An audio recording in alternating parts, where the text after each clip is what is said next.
নমস্কার, কেমন আছো সবাই? আশা করি তোমরা সকলে ভালো আছো, আমিও ভালো আছি। তো আজকের আমি একটা পিঠে বানাবো। পিঠের নাম হচ্ছে মুগশালা পিঠে। তো আজকের আমি কিভাবে বানাবো সেটাই তোমাদের সঙ্গে শেয়ার করব। তো বন্ধুরা, ভিডিওটা না টেনে প্রথম থেকে শেষ পর্যন্ত দেখবেন, আশা করি তোমাদের ভালো লাগবে। তো এটা চাল নয়, আটা নয়, ময়দাও নয়। তো এটা বানাবো সুজি দিয়ে। এই যে দেখুন, সুজি নিয়েছি 1 প্যাকেট। তো আমি এই সুজিটা দিয়ে পিঠেটা বানাবো। তো আশা করি আজকের রেসিপিটাও তোমাদের ভালো লাগবে। চলুন তাহলে কথা না বাড়িয়ে আজকের রেসিপিটা শুরু করব। আর পিঠার জন্য কি কি নিয়েছি তোমাদের দেখিয়ে দিই। এই যে নিয়েছি সুজি, আর নিয়েছি দেখুন এই যে নারকেল কোড়া, আর নিয়েছি এই যে গুঁড়ো দুধের প্যাকেট, আর নিয়েছি এখানে চিনি মিক্সিতে গুঁড়ো করে নিয়েছি। এখন আমি প্রথমে উনুনটা ধরিয়ে নেব। আজকের দেখুন আমি মুগশালা পিঠেটা বানিয়ে ফেলেছি, আর দেখতে দেখুন কতটা লোভনীয় হয়েছে। আর এই যে দেখুন একটা প্লেটের মধ্যে নিয়ে নিয়েছি, আর খুব লোভনীয় পিঠেটা। একবার হলো বাড়িতে ট্রাই করবেন কিভাবে বানিয়েছি। চলুন তাহলে রেসিপিটা শুরু করা যাক। এই যে দেখুন আমি নিয়ে নিয়েছি 2 বাটি জল।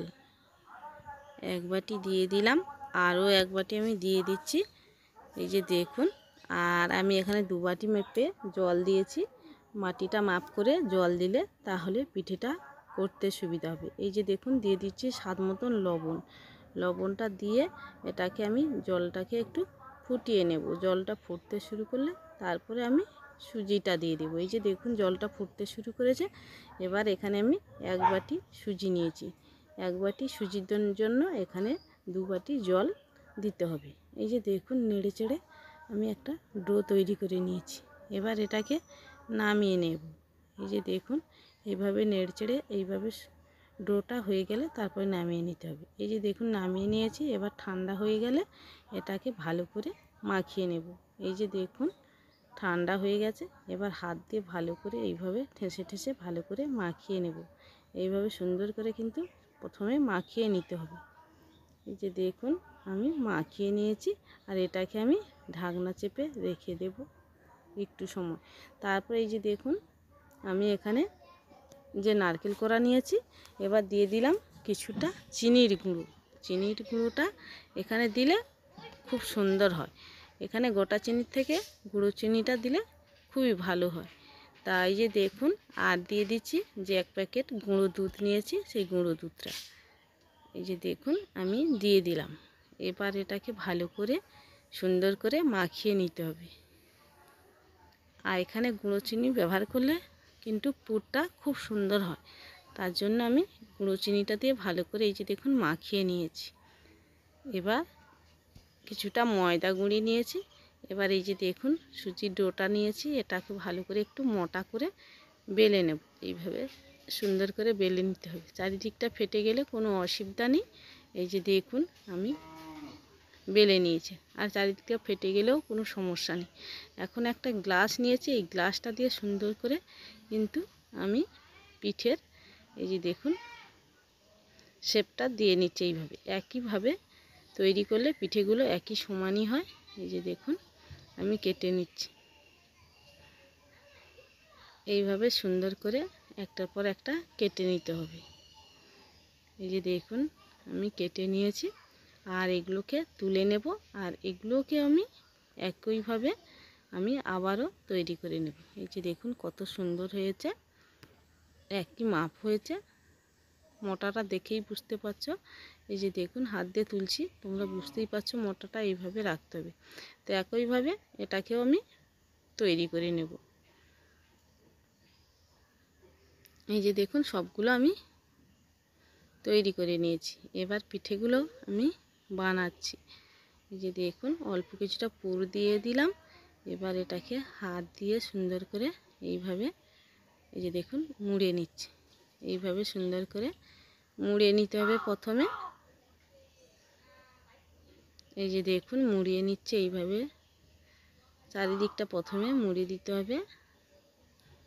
তারপরে হাত দিয়ে এইভাবে সুন্দর করে দেখুন আস্তে আস্তে করে এইভাবে পিঠেটা তৈরি করে নিতে হবে। এই যে দেখুন তৈরি করে নিয়েছি। তো একইভাবে কয়েকটা তৈরি করে নিয়েছি, আর কয়েকটা আছে, এটাও একইভাবে তৈরি করে নেব। এই যে দেখুন সবগুলো তৈরি হয়ে গেছে। আর এখানে কড়াই তেল গরম করতে বসিয়ে দিয়েছিলাম। এবার দেখুন পিঠেগুলোকে দিয়ে দিচ্ছি। এই যে দেখুন হালকা থেকে মাঝারি আঁচে আমি এটাকে বেশি সময় না, 1 থেকে 2 মিনিট ভাজলে কিন্তু পিঠেটা ভাজা হয়ে যাবে। খুব বেশি লাল করে ভাজার দরকার নেই, একটু ব্রাউন কালারে আসলে তখনই এটাকে নামিয়ে নিতে হবে। এই যে দেখুন অল্প কিছুটা সময় ধরে আমি ভেজে নিয়েছি। এই যে দেখুন এটাকে আমি নামিয়ে নিচ্ছি। খুব বেশি লাল করে ভাজার দরকার নেই। এই যে দেখুন আবারও একইভাবে আমি সবগুলো দিয়ে দিলাম। তো একইভাবে আমি সবগুলো ভেজে নেব। এই যে দেখুন আমি একইভাবে সবগুলো ভেজে তুলে নেব। আর এখানে দেখুন একটা কড়াই নিয়েছি। এই যে বাটি মাপ করে সুজি নিয়েছিলাম, সেই বাটি মাপ করে 1 বাটি নিয়ে নিয়েছি চিনি। আর এই চিনিটা আমি একটা কড়াইয়ের মধ্যে দিয়ে দিলাম, তারপরে দিয়ে দিচ্ছি 1 বাটি জল। আর দেখুন এটাকে আমি একটা শিরা তৈরি করে নেব চিনির। আর একটা এলাচকে ফাটিয়ে দিয়ে দিলাম। এই শিরাটা আমি তৈরি করে নেব। এখন দেখুন শিরাটা আমি একটু সময় ফুটিয়ে নিয়েছি। আর এই যে দেখুন পিঠেগুলো ভাজার সঙ্গে সঙ্গে কিন্তু এটা দিয়ে দিতে হবে। শিরাটা আমি আগে তৈরি করে নিয়েছিলাম, আর পিঠেটা ভাজার সঙ্গে সঙ্গে আমি দিয়ে দিলাম।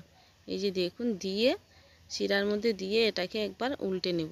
বেশি সময় রাখবো না, 3 থেকে 4 মিনিট রাখলে এটাই কিন্তু সুন্দর হয়ে যাবে। মিষ্টিটা এর মধ্যে পিঠের মধ্যে খুব সুন্দর হয়ে রস ভরে যাবে। তো এখন দেখুন আমি এটাকে ঢাকনা চেপে 3-4 মিনিট রেখে দেব। এই যে দেখুন 3-4 মিনিট পরে এই যে দেখুন খুব সুন্দর হয়ে রসটা তার মধ্যে পিঠের মধ্যে ঢুকে গেছে। আর এবার দেখুন একটা প্লেটের মধ্যে আমি নিয়ে নিচ্ছি। কতটা সুন্দর হয়েছে দেখুন। এইভাবে প্লেটের মধ্যে একটা একটা করে তুলে নেব। দেখতে দেখুন কতটা লোভনীয় হয়েছে। তো একবার হলে বাড়িতে অবশ্যই ট্রাই করবেন। আর আজকের রেসিপিটা তোমাদের কাছে কেমন লেগেছে অবশ্যই কমেন্ট করে জানাবেন। ভালো লাগলে লাইক কমেন্ট শেয়ার করবেন।